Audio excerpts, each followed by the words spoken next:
Khidir AS merupakan seorang nabi. Kisahnya dengan Nabi Musa AS diceritakan dalam Al-Quran. Ada pula kisah-kisah lainnya yang berkaitan dengannya. Di antaranya termaktub dalam jurnal 1001 Kisah Teladan Muslim. Nabi yang menerima wahyu melalui mimpi itu, pada suatu malam bermimpi mendapat perintah. Perintah tersebut berbunyi, esok engkau dikehendaki keluar dari rumah pada waktu pagi menghala ke barat. Begitu bunyi bait pertama kepada Nabi Khidir.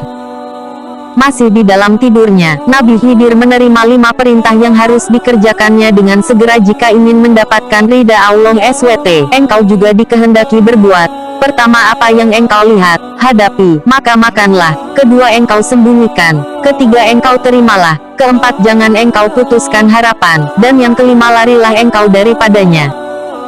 Pada keesokan harinya, Nabi Khidir itu pun keluar dari rumahnya menuju ke barat. Baru beberapa kilo keluar dari rumahnya, Nabi Khidir dipertemukan dengan perintah pertama.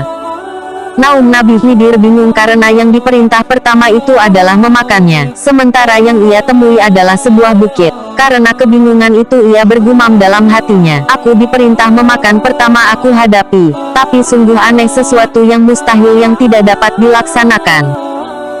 Maka Nabi itu terus berjalan menuju ke bukit itu dengan hasrat untuk memakannya. Ketika ia menghampirinya, tiba-tiba bukit itu mengecilkan diri sehingga menjadi sebesar buku roti. Maka Nabi Khidir itu pun mengambilnya lalu disuapkan ke mulutnya. Bila ditelan terasa sungguh manis bagaikan madu. Ia pun mengucapkan syukur. Alhamdulillah, perintah pertama sudah aku kerjakan, semoga Allah memudahkan pelajaran yang tersirat ini, katanya. Setelah menyelesaikan perintah pertama, Nabi Khidir meneruskan perjalanannya lalu bertemu pula dengan sebuah mangkuk emas. Ia teringat akan arahan mimpinya supaya disembunyikan. Untuk itu ia bersegera menggali sebuah lubang lalu ditanamkan mangkuk emas itu dan kemudian ia tinggalkan begitu saja. Setelah meninggalkan beberapa langkah, tiba-tiba mangkuk emas itu keluar seperti semula. Nabi itu pun menanamkannya kembali. Kejadian itu berulang-ulang hingga 3 kali berturut-turut. Maka berkatalah Nabi Khidir, aku telah melaksanakannya perintahmu ya Allah.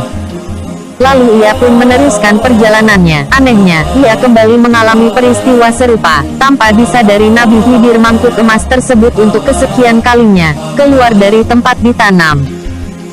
Namun, Nabi Khidir kali ini tidak mempedulikannya. Ketika ia sedang berjalan, tiba-tiba ia melihat seekor burung elang sedang mengejar seekor burung kecil. Kemudian burung kecil yang terlihat kelelahan itu menghampiri Nabi Khidir dan berkata, wahai Nabi Allah, tolonglah aku, pintanya dengan napas tersengal-sengal. Mendengar permintaan burung yang memelas itu, Nabi Khidir pun langsung meraih burung itu dan masukkan ke dalam bajunya agar tidak diterkam burung elang yang sedang lapar itu. Namun, burung elang mengetahui kalau mangsanya telah disembunyikan oleh sang Nabi. Elang pun datang menghampiri Nabi Khidir dan berkata, wahai Nabi Allah, aku sangat lapar dan aku mengejar burung itu sejak pagi tadi. Oleh itu janganlah engkau patahkan harapanku dari rezekiku.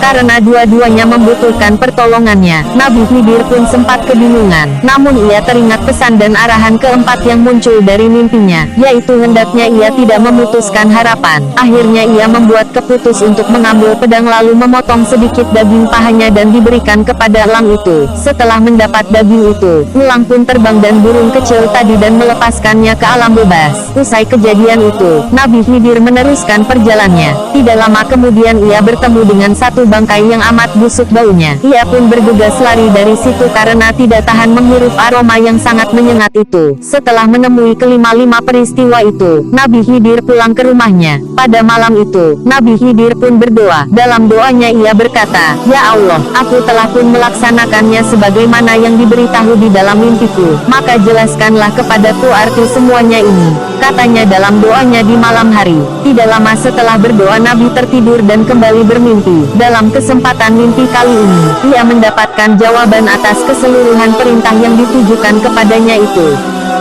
Yang pertama, engkau makan itu ialah marah. Pada mulanya tampak besar seperti bukit, tetapi pada akhirnya jika bersabar dan dapat mengawal serta menahannya, maka marah itu pun akan menjadi lebih manis daripada madu. Kedua, semua amal kebaikan, budi, walaupun disembunyikan, maka ia tetap akan tampak juga. Ketiga, jika sudah menerima amanah seseorang, maka janganlah kamu khianat kepadanya.